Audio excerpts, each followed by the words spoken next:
wabarakatuh. Bismillahirrahmanirrahim.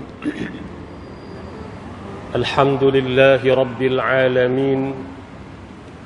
Wassalatu wassalamu ala ashrafil anbiya'i wal mursalin wa ala alihi wa sahbihi ajma'in. Subhanaka la ilma lana illa ma 'allamtana innaka antal alimul hakim. Rabbi shrah li sadri wa yassir li amri wahlul 'uqdatam min lisani yafqahu qawli.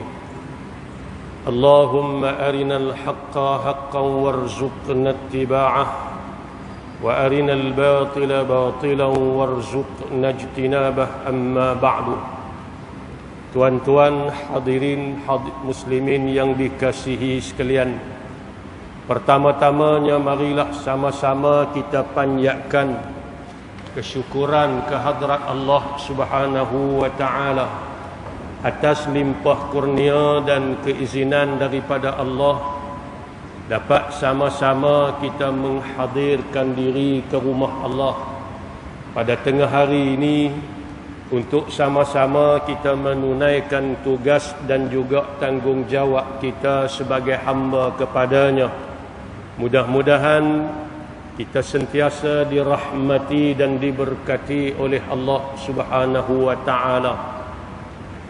Tuan-tuan hadirin yang dikasihi sekalian, salah satu daripada surah-surah di dalam Al-Quran, ada satu surah yang diberi nama Al-Mutaffifin.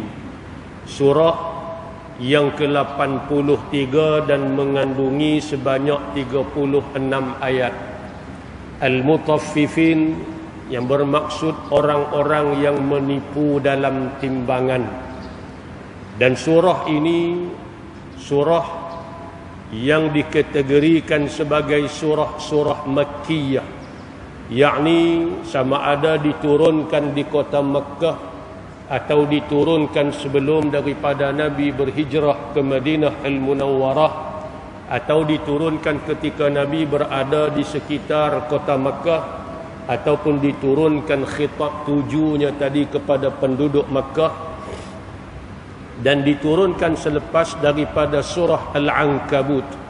Dan dialah juga surah yang terakhir diturunkan di kota Makkah sebelum Nabi berhijrah ke Madinah Al-Munawwarah. Dan di antara matlamat atau isi kandungan keseluruhannya adalah seperti mana surah-surah yang lain, surah-surah Makkiyah yang lain, iaitu memperkatakan soal akidah dan menyeru dakwah Islamiyah kepada musuh-musuh yang menentang Islam. Surah ini bila kita baca, Allah Subhanahu wa taala mulakan dengan perkataan wailul lil mutaffifin. Wailul lil mutaffifin makna celakalah bagi mereka-mereka yang menipu dalam timbangan mereka. Celakalah, kata Allah, orang-orang yang menipu di dalam timbangan mereka. Disebutkan dalam riwayat sebab turunnya ayat ini adalah ketika Nabi SAW tiba di kota Madinah, didapati cara-cara orang-orang menyukat dan menimbang sangatlah buruk kelakuannya pada ketika itu.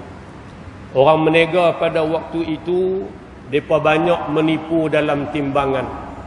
Di antaranya ada seorang laki-laki yang bernama Abu Juhainah. Abu Juhainah ini kalau dia menega, dia jual barang, dia beli barang, dia ada dua timbang. Dia pakai dua penimbang. Kan? Dia pakai dua penimbang. Kalau dia menyukat barang untuk dibeli oleh dia sendiri, dia akan gunakan sukatan yang besar, yakni sukatan tadi ni cukup tepat dan tidak kurang. Tapi kalau dia menyukat barangan untuk dijual kepada orang lain, dia guna sukatan yang satu lagi yang lebih kecil, iaitu disukat dengan sukatan yang merugikan orang lain. Makna bila dia beli barang daripada orang, dia akan guna penimbang yang besar sikit, maka penimbang ini akan sukat dengan sukatan yang betul, tak kurang walau sikit pun, dia tak mau rugi. Tapi bila dia nak jual barang kepada orang, dia akan guna satu penimbang hak lain pula yang lebih kecil, dan penimbang itu penimbang yang akan menguntungkan dia dan merugikan pihak pembeli dengan dikurangi timbangan tadi ni. Maka Allah Subhanahu wa taala mengancam golongan yang seumpama ini dengan neraka wail yang sangat panas pada hari kiamat, kerana menipu dalam perniagaan. Sebab itulah Allah Subhanahu wa taala mulakan surah ini dengan ancaman terhadap orang-orang yang mengurangi hak orang lain dalam timbangan. Allah kata wailul lil mutaffifin, neraka wail atau celakalah bagi penipu-penipu sukatan dan timbang. Samalah hari ini pun, kalau orang berniaga dia khianat dalam perniagaan dia, dia mengurangkan timbangan, mengurangkan sukatan. Bukan hari ini saja, bukan zaman Nabi saja, sejak daripada umat-umat terdahulu lagi. Allah cerita dalam Quran bagaimana tabiat mereka suka sangat menipu dalam timbangan semata-mata untuk mengaut keuntungan yang lebih. Siapa dia ni al-mutaffifin? Allah kata alladzina idzaktalu 'alan nasi yastawfun. Mereka yang mana jika menyukat dari orang untuk diri dia. Mana kalau dia beli barang daripada orang untuk dia, dicukupkannya, disempurnakan kadar timbangan tadi, tak kurang walau sikit pun, kerana dia tak mau kerugian. Wa idza kaluhum aw wazanuhum yukhsirun. Tapi apabila dia sukat untuk orang lain, apabila dia timbang untuk dijual barang kepada orang, maka dia akan merugikan, maka dia akan mengurangi timbangan tadi untuk orang lain, supaya orang lain dirugikannya. Dia akan kurangkan kadar timbangan tadi ni supaya dia untung, orang rugi. Makna bila dia timbang untuk dia nak beli barang daripada orang, dia tak merugi walau sikit pun. Tapi bila dia jual barang kepada orang, dia menipu pada kadar timbangan. Maka Allah kata ala yazunnu ulaika annahum mab'utsun. Tidakkah mereka menyangka bahawa mereka bakal dibangkitkan liyaumin azim, pada hari yang sangat agung, pada hari kiamat. Mana orang-orang yang duk buat kerja lagu ni, khianat dalam jual beli ni, apakah mereka sangka mereka tidak akan dibangkitkan di akhirat nanti? Mati-mati selesai di situ dah kah? Adakah habis tang mati itu saja? Tak, kita akan dibangkitkan semula untuk dibicarakan di hadapan Allah dan diberikan keadilan oleh Allah dan dituntut hak orang lain kepada kita, sebab kita ambil hak orang dalam penipuan timbangan tadi ni. Maka Allah Subhanahu wa taala beri peringatan kepada kita supaya kita beringat dalam kita berniaga. Perniagaan ni suatu bidang yang sangat-sangat mulia. Sehingga Nabi SAW pun kita tahu, baginda juga seorang peniaga yang membawa ketika mana berusia umur 25 tahun lagi, sejak daripada umur 20-an mula meniaga, bawa barang dagangan kepunyaan Siti Khadijah yang kemudiannya menjadi isteri kepada Nabi SAW. Dan Nabi pun pernah sebut kepada kita bahawasanya sumber rezeki atau sumber pendapatan yang besarnya adalah datang daripada perniagaan. Tetapi berniaga tadi ni hendaklah kita berlaku jujur. Jangan sekali-kali kita melakukan pengkhianatan dalam perniagaan kita.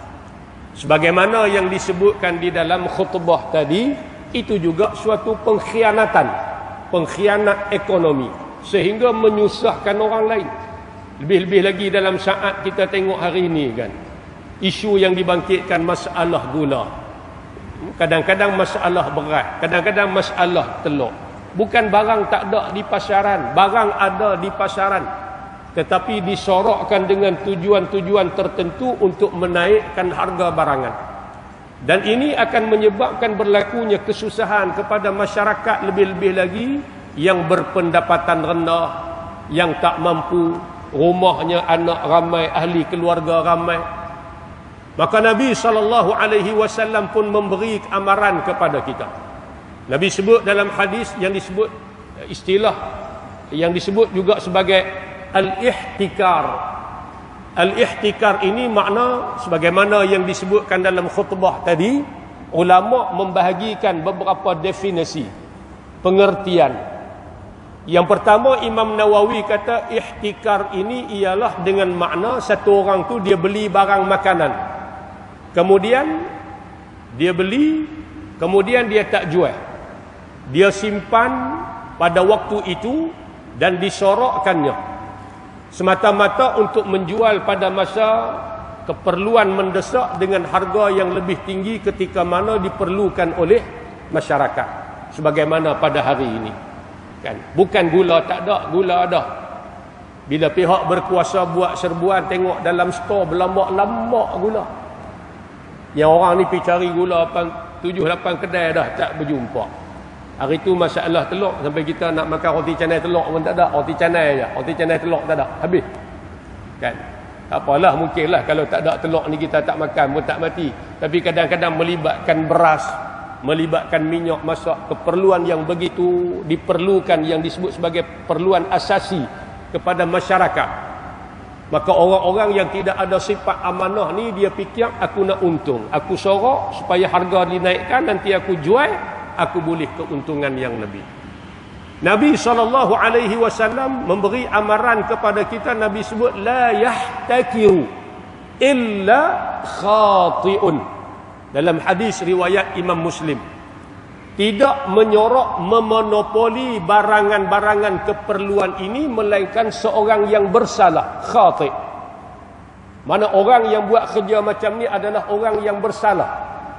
Maka Imam Nawawi menyebut kalimah khati', bersalah, itu adalah bermaksud seorang yang berdosa.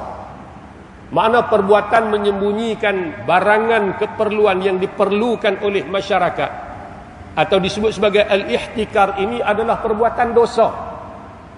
Macam mana kita nak cari rezeki daripada sumber yang mari menyebabkan kita berdosa. Bukan pergi ambil orang nanti berdosa, tak.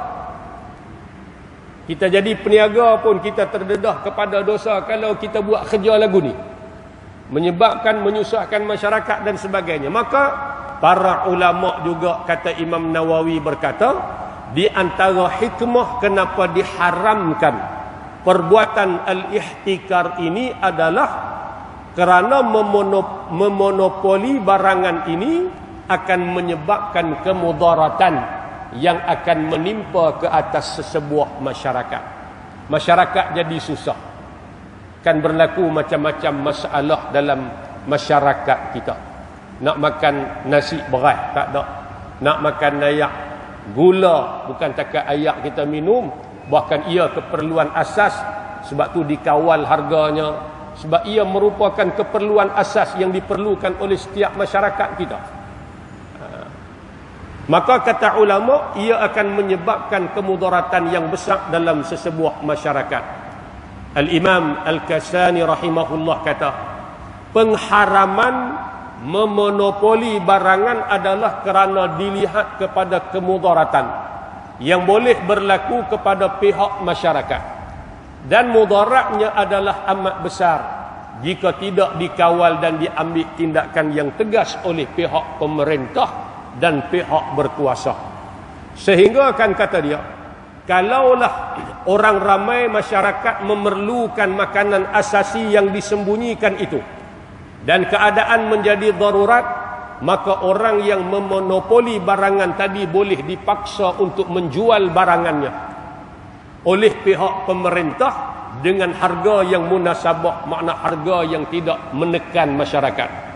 Jual, tak apa, duit tu ambil ke dia, tapi jangan letak harga sampai memudarat dan menyusahkan orang. Berapa banyak, berapa kali dah berlaku kan dalam masyarakat kita.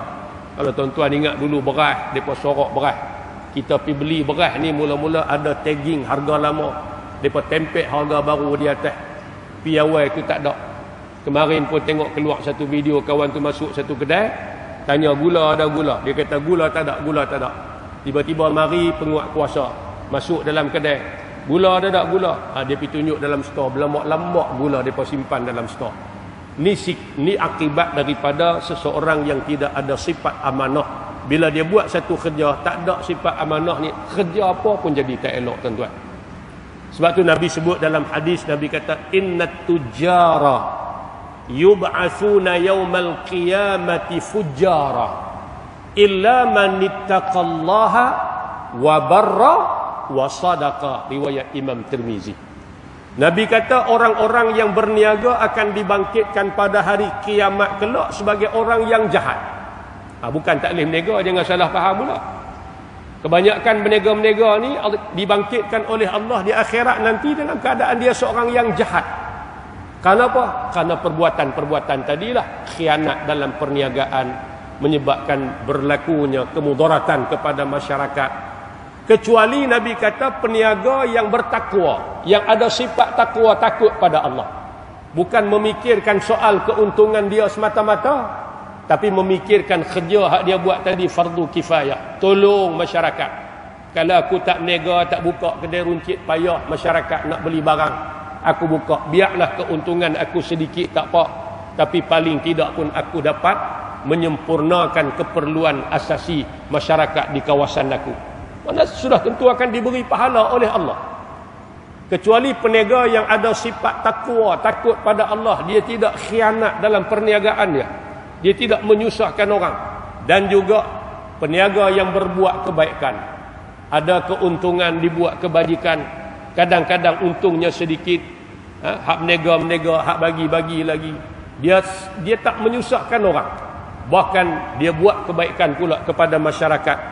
Dan yang benar, yakni benar pada perniagaannya, jangan menipu. Kita tak payah duk cerita model ke orang. Kadang-kadang kita beli barang minta ke orang, dia kata tak dapat dia, oi model kak pun RM10. Kita bukan tanya model dia berapa ringgit. Kalau model dia RM10 betul tak apalah. Kalau model dia tak sampai RM10, bukankah dia menipu di situ? Sedangkan kita tak tanya pun model kak berapa. Dia pula pergi cerita modal mai pun RM10, padahal kadang-kadang modal mai tu tak sampai pun RM10. Menipu tak di situ? Menipu. Ni musim derian apa semua ni, orang pakat duk beli derian apa semua kan. Beli kadang-kadang di kedai elok, balik di rumah telefon kat isteri, tak nak pulut, kita balik-balik belah satu biji pun tak boleh makan. Anak-anak berasa kecewa dah, pulut ada, derian pula tak ada. Jadi berlaku jujurlah. Kalau kita jadi orang berniaga, satu bidang yang sangat besar peluang untuk kita membuat kebajikan dan pahala, tapi kita jangan khianat dalam perniagaan. Sebab itulah pentingnya dalam apa kerja yang kita buat pun bagi ada sifat amanah, bagi ada sifat rasa takut kepada Allah Subhanahu wa taala. Bila ada rasa takwa dalam diri ni, tuan-tuan, taulah dia tang mana pun, dia jadi peniaga ke, dia jadi penjawat awam ke, dia jadi tentera ke, dia jadi cikgu ke, dia jadi apa pun, kerja yang dia buat akan elok. Sebab apa? Sebab ada rasa sifat takut pada Allah. Tapi bila tak ada takwa tadi ni, bagilah apa pun akan jadi tak elok dan akan jadi masalah. Jadi penting, maka di sini tuan-tuan, marilah sama-sama, kalau kita duduk dalam bidang ni, selain daripada kita fikir keuntungan, kita letakkan kepentingan awam itu lebih daripada kepentingan kita sendiri.